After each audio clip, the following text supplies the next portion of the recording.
Hi guys, welcome to my YouTube channel study time. आज हम पढ़ते हैं भाषा और हिंदी का विकास क्रम कि किस तरीके से हमारी हिंदी का विकास हुआ है, किस तरीके से उसे भारत में इतना विकसित हुई है वो। तो अब हम पढ़ते हैं भाषा और हिंदी का विकास क्रम। ठीक है, तो भाषा बनी कैसे है, भाषा को किस तरीके से बनाया गया है। तो सबसे पहले देखिए कि भाषा वर्ण या अक्षर प्लस शब्द प्लस वाक्य, इन तीनों से मिला के वर्ण, अक्षर, वर्ण, शब्द और वाक्य से मिला के क्या बनी हुई है, हमारी भाषा बनी हुई है। ठीक है, अब हिंदी में जो हिंदी भाषा हुई ये है, हिंदी अपन बोलते हैं वो हिंदी भाषा, जो हिंदी शब्द है अपना, हिंदी शब्द वो कौन सी भाषा का है, फारसी भाषा का। हिंदी शब्द फारसी भाषा का शब्द है। ठीक है, अब यहाँ पे देखो कि अपन ने देख लिया कि भाषा किस तरीके से मतलब भाषा का विकास किस तरीके से हुआ है और हिंदी कौन सी भाषा का शब्द है। तो अब यहाँ देखते हैं, भारत में 4 प्रकार की भाषा परिवार होते हैं। ठीक है, अपने भारत में कितने प्रकार की भाषा परिवार है, 4। पहला है और भारतीय परिवार, दूसरा है द्रविड़ परिवार, तीसरा है ऑस्ट्रिक परिवार और चौथा है चीनी तिब्बती परिवार। अब इन्हीं भाषाओं से, जो 4 भाषाएं हैं, इन्हीं से क्या हुई है, हिंदी का विकास किस तरीके से हुआ है। सबसे पहले हुआ है संस्कृत, जो हमारी आदि जननी कही जाती है, संस्कृत। फिर संस्कृत के बाद आई पाली जो बौद्ध और जैन धर्म में यूज की जाती है, वो उसको बोलते हैं पाली। फिर पाली के बाद आई प्राकृत भाषा, प्राकृत भाषा के बाद आई अपभ्रंश के बाद आई अपहट और अपहट के बाद आई पुरानी हिंदी। फिर हुआ हमारी हिंदी का विकास। इतनी क्रम चलने के बाद हमारी हिंदी का विकास हुआ है। ठीक है, संस्कृत, पाली, प्राकृत, अपभ्रंश, अपहट, पुरानी हिंदी, फिर खड़ी बोली, फिर हमारी हिंदी का विकास हुआ। हमारी आदि जननी संस्कृत भाषा को कहा जाता है और सबसे प्राचीनतम लिपि ब्रह्म लिपि है। जो लिपि है, जैसे हम हिंदी लिखते हैं उसमें से वही होती है लिखने की कला, मतलब जैसे उर्दू लिखी जाती है और हिंदी लिखी जाती है, उन्हीं लिखने के क्रम को क्या कहा जाता है, अपन को लिपि कहा जाता है। लिखने की ढंग को लिपि कहते हैं। तो सबसे प्राचीनतम लिपि ब्राह्मी लिपि होती है। इसी लिपि से ही देवनागरी लिपि का विकास हुआ, जो हमारे देश में हिंदी लिखी जाती है। देवनागरी लिपि में कौन कौन सी भाषाएं आती है, हिंदी आती है, संस्कृत आती है, कोंकणी आती है, मराठी आती है। ये 4 भाषाएं किसमें आती है, देवनागरी लिपि में आती है। ठीक है, तो ये हो गया हिंदी का विकास। अब हम देखते हैं हिंदी की भाषाएं, उपभाषा और बोलियां कैसे बांटी गई।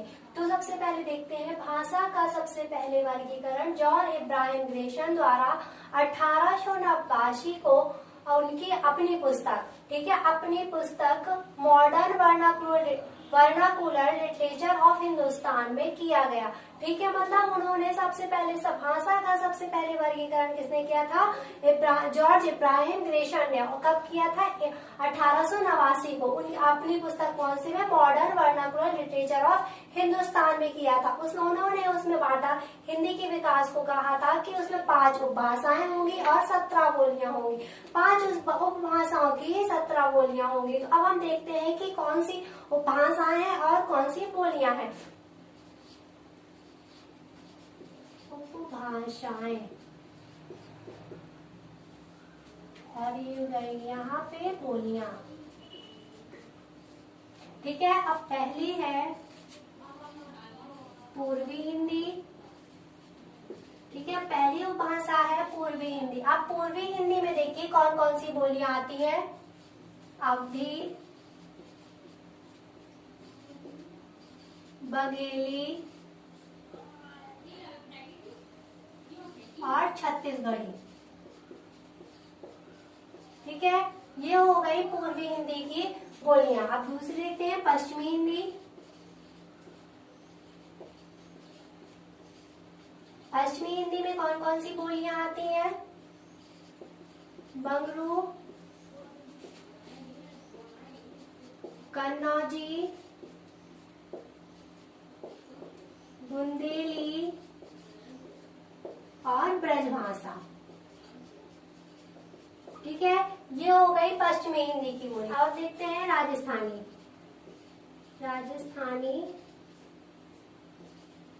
हिंदी।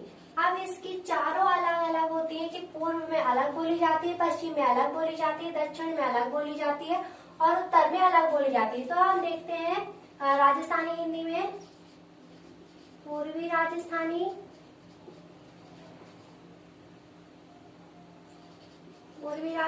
में जयपुरी या ढांढरी। फिर राजस्थानी में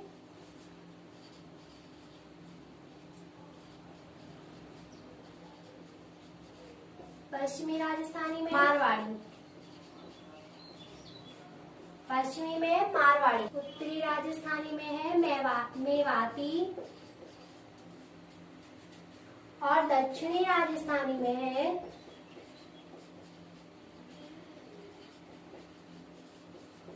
मालवी। ठीक है, तो ये हो गई पश्चिमी राजस्थानी की, पश्चिमी हिंदी की। पूर्वी राजस्थानी में बोली जाती है जयपुरी और धांधड़ी बोली जाती है। पश्चिमी राजस्थानी में बोली जाती है मारवाड़ी। उत्तरी राजस्थानी में बोली जाती है मेवाती और दक्षिणी राजस्थानी में बोली जाती है मालवी। अब चौथी है पहाड़ी हिंदी। पहाड़ी हिंदी में कौन सी हो जाएगी? कुमाऊनी,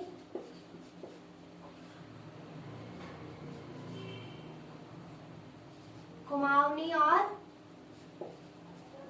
गढ़वाली। ठीक है, अब पांचवी है बिहारी हिंदी। बिहारी में हिंदी आती है मगही, नेपाली, भोजपुरी